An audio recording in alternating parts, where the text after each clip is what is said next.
السلام علیکم ورحمۃ اللہ وبرکاتہ۔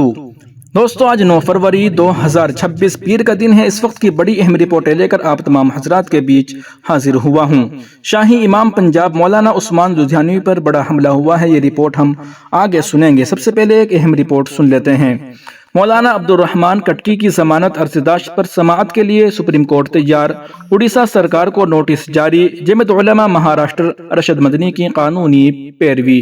گزشتہ 10 سالوں سے زائد عرصے سے جیل کی صعوبتیں برداشت کرنے والے دارالعلوم دیوبند کے فارغ مولانا عبدالرحمان کٹکی کی ضمانت عرضداشت پر گزشتہ کل سپریم کورٹ آف انڈیا میں سماعت عمل میں آئی، جس کے دوران chief justice of India justice Surya Kant نے عرض گزار کی ضمانت عرضداشت کو سماعت کے لیے قبول کرتے ہوئے اڑیسہ حکومت کو نوٹس جاری کیا۔ 2 رکنی بینچ نے اڑیسہ حکومت کو حکم دیا کہ وہ 4 ہفتوں کے اندر ملزم کی ضمانت پر رہائی کی عرضداشت پر اپنا اعتراض داخل کرے۔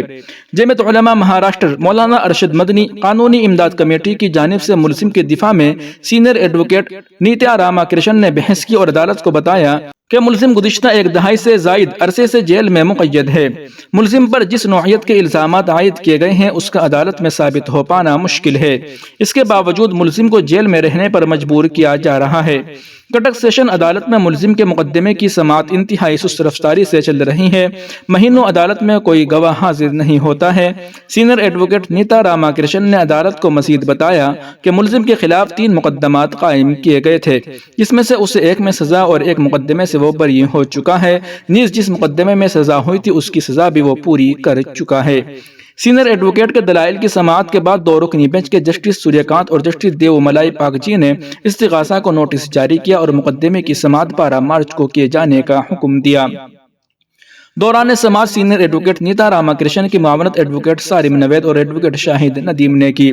واضح رہے کہ ملزم مولانا عبدالرحمان کٹکی کو 17 دسمبر 2015 کو گرفتار کیا گیا تھا، جب سے وہ جیل کی سلاخوں کے پیچھے مقید ہے، اور اس درمیان دہلی اور جمشید پور میں قائم مقدمات کا فیصلہ ہوا۔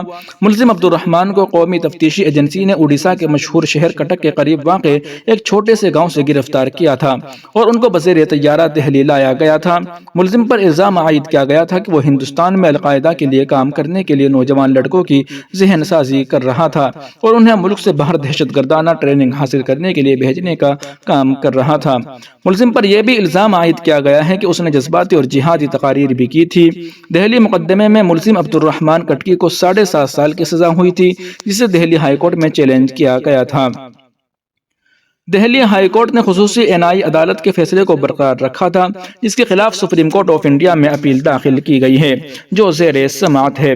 ملزم عبدالرحمان کٹکی کی اگر سپریم کورٹ آف انڈیا ضمانت منظور کر لیتی ہے تو ان کی جیل سے رہائی ممکن ہو پائے گی، کیونکہ ان کے خلاف قائم دیگر مقدمات کا فیصلہ ہو چکا ہے۔ وہیں دوسری جانب پنجاب سے بڑی خبر آ رہی ہے کہ پنجاب کے شاہی امام کو تھپڑ مارا، باپ بیٹوں نے اینٹیں برسائی۔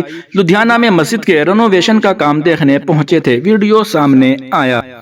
پنجاب کے شاہی امام مولانا محمد عثمان رحمانی لدھیانوی پر حملہ کیا گیا، باپ بیٹوں نے ان پر اینٹیں برسائی، وہیں ایک آروپی نے انہیں تھپڑ بھی مارا، اس کا ویڈیو بھی سامنے آیا ہے۔ حملہ لدھیانہ میں جامع مسجد کے باہر کیا گیا۔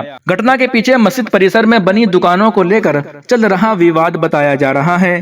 تھانہ ڈویژن نمبر 2 پولیس نے آروپیوں کے خلاف FIR درج کر جانچ شروع کر دی ہے۔ آروپیوں کی پہچان براؤن روڈ پر رہنے والے عبید الرحمان اور اس کے بیٹے عتیق الرحمان اور محمد احمد کے روپ میں ہوئی ہے۔ جامع مسجد کا رینوویشن کاریہ چل رہا ہے۔